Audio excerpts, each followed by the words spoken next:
नमस्कार प्रिय विद्यार्थियों, वीके नॉलेज इलेक्ट्रिकल में आप सभी का स्वागत है। आपके आईटीआई के सीबीटी एग्ज़ाम स्टार्ट हो चुके हैं और कल 22 अगस्त 2024 को जो कुछ क्वेश्चंस आपके पेपरों में आए थे वो आपको दे रहे हैं। थोड़ा सा डिले है, किसी कारणवश बाहर थे इसलिए आपको कल क्लास नहीं दे पाए। वो क्वेश्चन बता रहे हैं जो आपसे पूछे गए थे और जो हमने क्लासेज में करवाए थे, लेकिन थोड़ा सा आपको अलर्ट होने की भी ज़रूरत है। कुछ नए क्वेश्चन आ रहे हैं। हमारे लिए अच्छी बात क्या है कि जिन बच्चों का एग्ज़ाम नहीं हुआ ना, उनके लिए उनमें से रिपीट होने की पूरी संभावना है। तो आपको मैं एक वो क्लास देने वाला हूँ इसके बाद जिसमें सारे के सारे नए क्वेश्चन आए हैं। इन क्लासेज में तो वो है जो हमने आपको करवाए थे। उम्मीद है कि आप एग्ज़ाम देकर आए हैं और आपको हमारी क्लासेज में से क्वेश्चन मिले हैं। ये जिन बच्चों ने सेंड किए हैं आपको मैं करवा देता हूँ 22 अगस्त 2024 के, क्योंकि जिनका नहीं हुआ पेपर उनके लिए भी ये क्वेश्चन रिपीट होने की पूरी संभावना है। चैनल को कर लीजिए सब्सक्राइब। चैनल पर एक प्लेलिस्ट बनी हुई है जिसका नाम है आईटीआई एग्ज़ाम 2024 माय डियर। उन्हीं क्लासेज में से पेपर आया पूरा।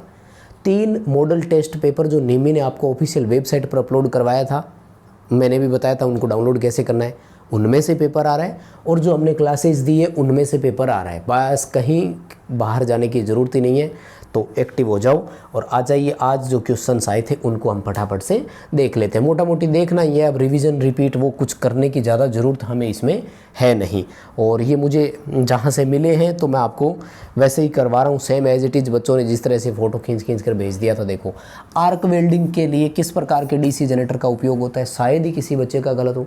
हमने नए जाने इस क्वेश्चन को आपको कितनी बार करवाया था। आर्क वेल्डिंग में हमेशा डिफरेंशियल कंपाउंड जनरेटर होता है ना। तो ये वाला क्वेश्चन आया है पेपरों में और आपके पेपर में रिपीट हो सकता है भैया, फिर आ सकता है। ये देखो, उसमें से आया है आपके मॉडल टेस्ट सेट में से जो डीजीटी ने अपनी ऑफिशियल वेबसाइट पर दिया था। क्या लाइन इंसुलेटर किसके बने होते हैं? लाइन इंसुलेटर जैसे उसकी बात कर रहा है, shackle insulator, pin insulator, disc insulator, वो है ना जो हमारी ओवर ट्रांसमिशन डिस्ट्रीब्यूशन लाइन में लगता है। पोर्सिलिन के बनते हैं वो, हिंदी में या शॉर्ट में अपन उसको चीनी मिट्टी के नाम से जानते हैं। अच्छा, एक बात और बताऊं, डिस्क्रिप्शन में लिंक दिया गया है हमारा ऐप डाउनलोड करना। उस पर हमने इसी तरह के क्वेश्चंस की आपको आईटीआई सेकेंड ईयर के फ्री टेस्ट प्रोवाइड करवा रखे हैं, उनमें से भी पेपर आया था। तो वो ज़रूर फ्री वाले टेस्ट अटेंड कर लो। और डिस्क्रिप्शन में लिंक है टेलीग्राम का, उसको ज्वाइन कर लो, क्योंकि अपडेट जब आते हैं, क्वेश्चंस जब मिलते हैं तो वहाँ पर फोटोज़ हमने पहले डाल दिए थे कि देखो आज ये क्वेश्चन आए हैं। आइए अगले क्वेश्चन पर देखो। ऑटोमेटिक स्टार डेल्टा स्टार्टर के ऑपरेशन के लिए कॉन्टेक्टर का सही सीक्वेंस क्या है? देखो, ऑटोमेटिक स्टार डेल्टा का मतलब क्या है? मोटर पहले स्टार में चलती है फिर डेल्टा में कन्वर्ट होती है। इसका मतलब स्टार के बाद टाइमर होगा और टाइमर डेल्टा में देगा, यानी लास्ट जो चलने का मोटर का रहेगा ना वो डेल्टा का होगा। मतलब ऑप्शन तो इनमें से आएगा, राइट। तो ए और सी को तो काट दो। याद करने का तरीका बता रहा हूँ। अब बात आती है कि स्टार पहले पिकअप होता है, ठीक है, कोई दिक्कत नहीं है। स्टार के बाद टाइमर ऑपरेट नहीं होता, स्टार के बाद मेन भी चलता है साथ में। टाइमर सबसे लास्ट में ऑपरेट होता है जो स्टार को डेल्टा में कन्वर्ट करता है। तो क्वेश्चन का आंसर आपके लिए बी था। सीक्वेंस बदल सकता है, ध्यान से सुनिएगा। किसका? ऑप्शन का। सीबीटी एग्ज़ाम में जो ऑप्शन होते हैं वो सफल करते हैं। तो स्टार, मेन, टाइमर और डेल्टा, ऐसे आपको याद रखना है, क्योंकि ज़रूरी नहीं यहाँ जो बी में लिखा हुआ है आपके पेपर में भी बी में हो, वो सी या डी में कहीं पर भी हो सकता है। तो याद रखो, लास्ट में डेल्टा वाला करना है। तो लास्ट में डेल्टा के 2 ऑप्शन है। और टाइमर डेल्टा मतलब टाइमर डेल्टा में कन्वर्ट करवाता है, इसका मतलब टाइमर के जस्ट बाद डेल्टा आना चाहिए। याद रख लेना भाई, हमने क्लासेज में बहुत बार करवाया था। कुल मिलाकर बात यह है कि सारा लगभग पेपर कवर हो गया। कुछ कुछ क्वेश्चन अलग आए हैं, 1-2 वो बच्चों ने भेजे हैं, तो वो अलग वाली मैं वीडियो आपको अलग से ही देने वाला हूँ। नए क्वेश्चन है, कम से कम 20-25 क्वेश्चन नए बताए थे उस बच्चे ने।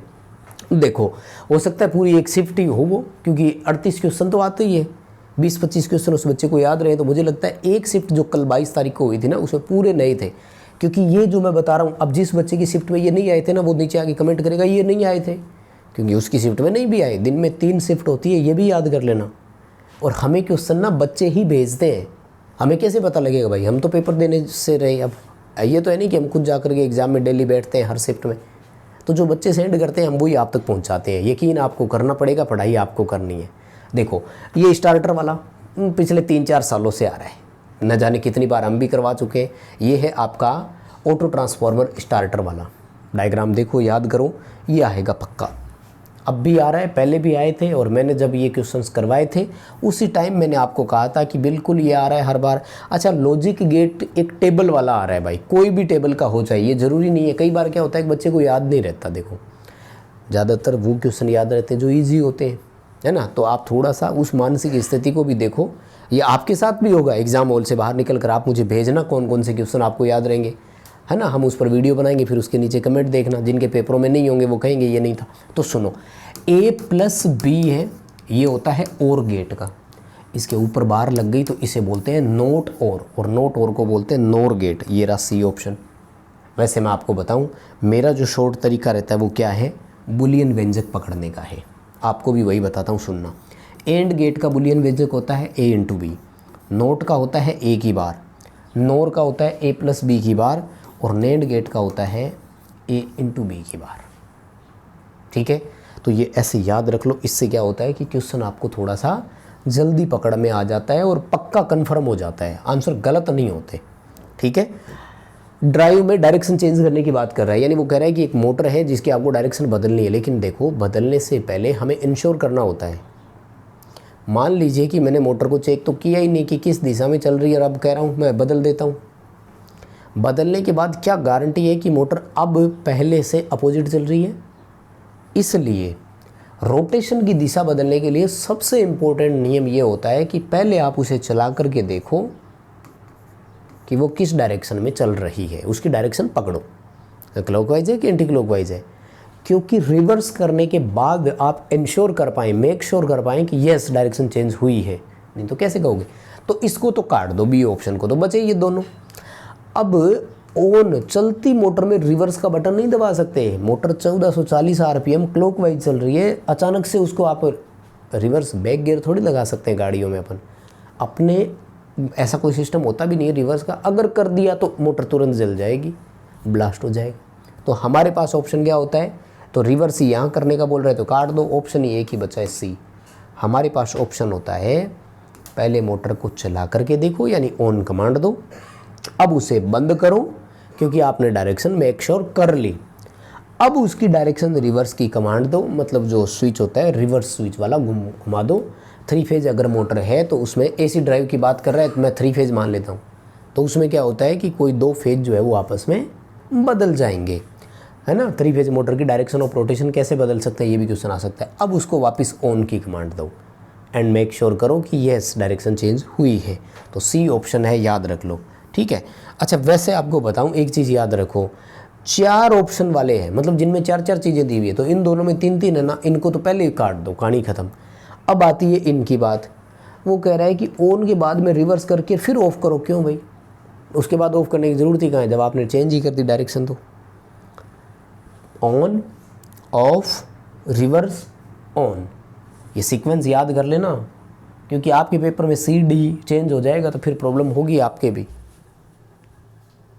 सॉरी तो देखो मौसम ख़राब है और लाइट का थोड़ा बहुत रहता ही है, इसीलिए कई बार क्या है कि लाइव क्लासेस हो नहीं पाती है, तो रिकॉर्डेड पर ज़्यादा ध्यान देते हैं। कोई बात नहीं, आ जाओ वापस। याद रखो मतलब ऑन ऑफ रिवर्स, और फिर मतलब कहने का मतलब ये है कि पहले ऑन करेंगे, चेक करेंगे, उसके बाद बंद कर देंगे, अब रिवर्स की कमांड देंगे। चलती मोटर को रिवर्स की कमांड नहीं देंगे, इतना सा ध्यान रखना है बस, और कुछ नहीं। आओ सवाल पर।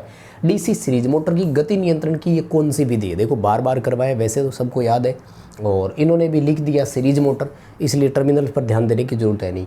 वाइंडिंग के देखो 2 भाग कर रखे हैं, और अभी अगर सिचुएशन आप देखेंगे ना तो वाइंडिंग के दोनों पार्ट ना पैरेलल में जुड़े हुए हैं, ज़रूरत पड़ने पर इनको सीरीज में भी जोड़ सकते हैं। तो वाइंडिंग के 2 भाग बनाकर हम क्या करते हैं, उसको श्रेणी या समांतर में जोड़ते हैं, इसलिए इस विधि का पूरा नाम तो होता है सीरीज पैरेलल विधि। क्या नाम होता है, सीरीज पैरेलल विधि, लेकिन वैसे इनको अधूरा नाम क्या लिखा हुआ है, फील्ड पैरेलल विधि, यानी क्षेत्र का समांतरीकरण विधि। तो क्षेत्र समांतरीकरण मेथड A ऑप्शन में लिखा हुआ है। आपके पेपर में ये क्वेश्चन आपको सीधे देखने को मिलेंगे। देखो बहुत बार करवाए हैं, पहले बहुत बार करवाए हैं, इनमें से एक भी क्वेश्चन अभी जो इस क्लास में करा रहा हूँ ऐसा नहीं है जो हमने आपको नहीं करवाया है, बस आपने देखा कि नहीं वो आपकी बात है। अब बात आती है नए क्वेश्चंस पर, तो वो आपको अगली क्लास में मिल ही जाने हैं। देखो सवाल पूछ रहे हैं कि ये गति नियंत्रण की कौन सी विधि है, इंडक्शन मोटर की स्पीड कंट्रोल का मेथड दिखाया है ना। तो देखो ये मोटर है ए, इसके स्टेटर को बाहर से सप्लाई दे रहे हैं, इसके रोटर में ईएमएफ इंड्यूस होता है, वो स्लिप रिंग के माध्यम से नेक्स्ट मोटर के स्टेटर को देते हैं। एक बात बताऊं, एक से दूसरा, एक से अगला, इसे हम जनरेशन भी बोलते हैं, पीढ़ी भी बोलते हैं। जनरेशन पीढ़ी को हम हिंदी में सोपान भी बोलते हैं और सोपान बोलते हैं कैस्केड को, यानी इस मेथड का नाम है कैस्केड नियंत्रण विधि।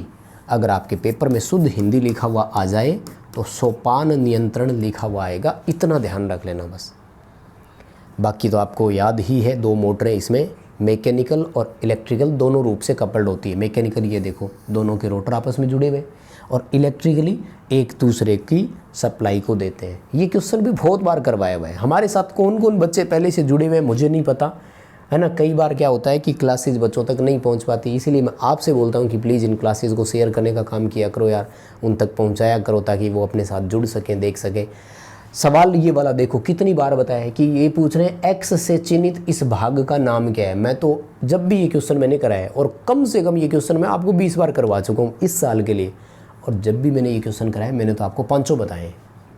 दरअसल ये पूरा एक कन्वर्टर सिस्टम है और ड्राइव सिस्टम के अंदर होता है, जहाँ हम एसी की मोटर को एसी सप्लाई से चला रहे हैं, बीच में इतना तामझाम और लगा रखा है ना। तो पहले तो देखो उत्तर बताता हूँ, क्योंकि अब तो पेपर में सेम क्वेश्चन आ रहे हैं तो हमें उत्तर से मतलब है। तो दरअसल ये चीज़ जो है ना, ये है डीसी की बस बार, मतलब यहाँ डीसी सप्लाई है। लेकिन मैं आपको एक एक करके मेक श्योर करता हूँ, सुनिएगा ध्यान से। ये वाला सबसे पहले, ये है एसी सप्लाई। क्या चीज़ है? AC supply. उसके बाद में ये देखो डायोड लगा हुआ है, डायोड लगा करके हम बनाते हैं एक सर्किट जिसे बोलते हैं रेक्टिफायर। हम इसे कन्वर्टर भी बोल सकते हैं। इसका काम होता है एसी को डीसी में कन्वर्ट करना। तो ये रहा रेक्टिफायर। रेक्टिफायर को एसी मिली थी, इसने यहाँ आपको क्या दे दिया? डीसी। तो ये क्या चीज़ है? डीसी की बस बार, यानी ये उत्तर एक्स से चिन्हित भाग का। ये वाला निशान जो है ना, ये इन्वर्टर का सिंबल है। कंपटीशन एग्जाम में कई बार आ गया है। अब सेकेंड ईयर करने के बाद भर्ती परीक्षाओं की तैयारी करनी है तो इसको याद रखो, इन्वर्टर का सिंबल है। और वैसे ही देखो, डीसी को एसी करने वाले को क्या बोलते हैं? इन्वर्टर। तो ये आपका इन्वर्टर वाले का आंसर हो जाएगा। ये देखो एम लिखा हुआ है, इसका मतलब मोटर, एसी का सिंबल बना हुआ है यानी एसी की मोटर। अगर इसके आगे यहाँ 3 और लिख देते, इसका मतलब 3 फेज की एसी मोटर। बताओ बातें समझ में आ रही है क्या? गुरुजी जितनी ज़रूरत है उतना ही बताओ। नहीं भाई, थोड़ा सा एक्स्ट्रा याद रखो यार, ज़िंदगी भर काम आएगी ये चीज़ें, है ना। पेपर में तो पास हो ही जाने हैं, नंबर 80% बने, 85% बने, आजकल कोई ज़्यादा इसका मतलब नहीं है। भर्ती परीक्षाओं की तैयारी करनी, कंपटीशन पेपर आपको देना होगा, मेन तो वही है आपके लिए। देखो, प्रतिकर्षण मोटर में क्या प्रभाव होगा अगर चुंबकीय अक्ष दूसरी तरफ स्थानांतरित हो जाए? प्रतिकर्षण को इंग्लिश में बोलते हैं रिपल्सन मोटर। एक बात बताओ, आपने एक क्वेश्चन सुना होगा कि एकमात्र मोटर जिसकी डायरेक्शन ऑफ रोटेशन बदलने के लिए हमें कनेक्शन नहीं बदलने पड़ते। क्या करते हैं? ब्रूसों के एक्स को शिफ्ट करते हैं ऐसे। ये जो है ना, ये वाला अभी आप देख रहे हैं, ये हमारा एक्स है, इसमें ब्रूफ इस साइड है। हम इसको धीरे धीरे खिसका करके अगर इस साइड ले आएंगे ना, तो मोटर की डायरेक्शन भी बदल जाएगी और मोटर की स्पीड भी कंट्रोल हो जाएगी। 20 डिग्री के एंगल पर मैक्सिमम स्पीड मिलती है हमें टॉर्क के साथ। क्वेश्चन आते हैं जिसके तरह याद रख लेना। क्या कह रहे हैं?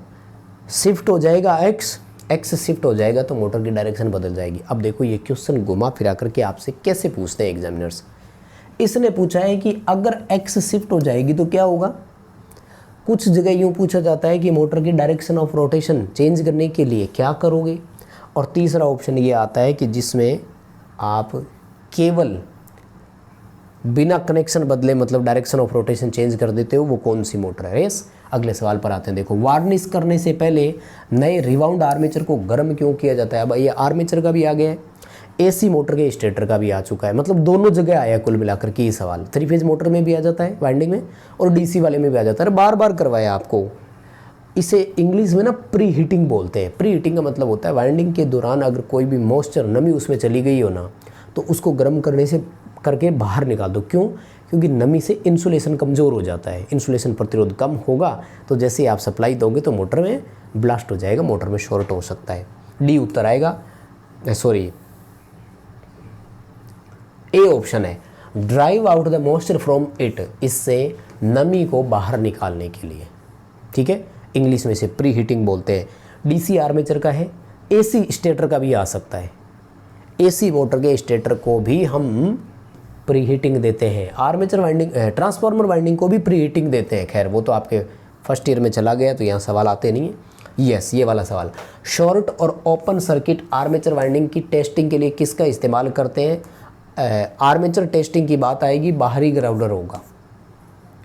आर्मेचर के लिए ग्राउंडर दो तरह के होते हैं, ऐसे एक वी शेप में होता है, ये तो है बाहरी ग्राउंडर, तो आर्मेचर इसके ऊपर रखते हैं, और एक होता है आंतरिक ग्राउंडर, ये जैसे स्टेटर है तो इसके अंदर रखा जाएगा। मतलब एसी के लिए आंतरिक, डीसी के लिए बाहरी, ऐसे आप याद रख लो। मैं दोबारा लिखवा दूं, इंटरनल वाला आपका एसी स्टेटर वाइंडिंग के लिए और एक्सटर्नल वाला डीसी आर्मेचर वाइंडिंग के लिए। माय डियर, याद आपको रखना है, पेपर में दोनों क्वेश्चन आए हुए हैं, कैसे भी आ सकते हैं। अब आप एक ने डीसी दिया है तो आप बड़े में एसी दे सकते हैं। मोटर की गति नियंत्रण की विधि का नाम क्या है? देखो डीसी मोटरों की वो कह रहे हैं सर स्पीड कंट्रोल मेथड के 2 क्वेश्चन थे, आ सकते हैं, कोई बड़ी बात नहीं है। देखो ये D1 D2 है तो सीरीज मोटर है एक, तो ये ध्यान रखो, और आर्मेचर के समांतर में रियोस्टेट लगा हुआ है ना, तो ये आर्मेचर को बाईपास करने का काम करता है। जब हम कोई रास्ता निकालते हैं किसी चीज़ को, एक रास्ता ब्लॉक हो गया और हम दूसरे से जाते हैं तो इसे शॉर्ट में बोलते हैं बाईपास, और काम करने की इस विधि को बोलते हैं कि उसको डाइवर्ट कर दिया। कहते हैं ना कि प्लेन डाइवर्ट कर दिए थे।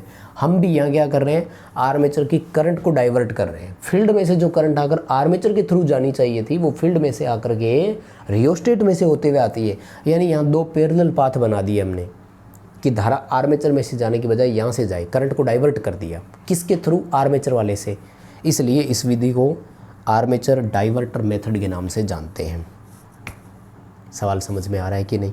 आएगा क्यों नहीं भाई, छोटी छोटी बातें हैं यार, और नए जाने पहले हम इसको कितनी बार बता चुके हैं। किस प्रकार की आर्मेचर वाइंडिंग आपको दिखाई गई है? बड़ा सिंपल है, देखो 1 नंबर से निकल करके 3 नंबर पर आ रहा है। 2 स्लॉट का गैप आ गया, 2 सेगमेंट का गैप आ गया, ड्यूप्लेक्स वो लैप वाइंडिंग बोल देंगे। अगर 1 से निकल करके 4 पर आती तो 3 का गैप है, ट्रिप्लेक्स लैप वाइंडिंग। आर्मेचर में 4 तरह की वाइंडिंग होती है, सिंप्लेक्स, ड्यूप्लेक्स, ट्रिप्लेक्स और क्वाड्रप्लेक्स।